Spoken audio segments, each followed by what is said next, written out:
tiệp ráng này bóng ôn mới tiệp ráng chả này lại đó thông thông nè lại tiệp ráng này này tăng bên này thằng cao mới còn nghe này setiap ráng rồi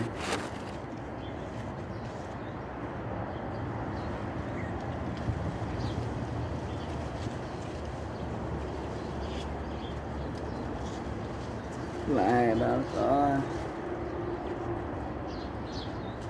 đây lời tiết rồi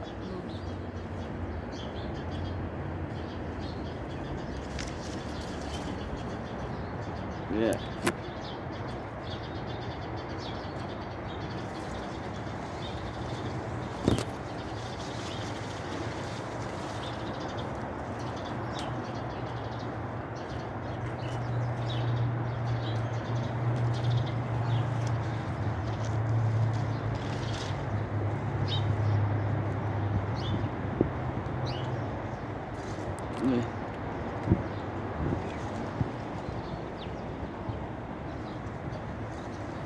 Kram này kia này ô đi môi thó này nè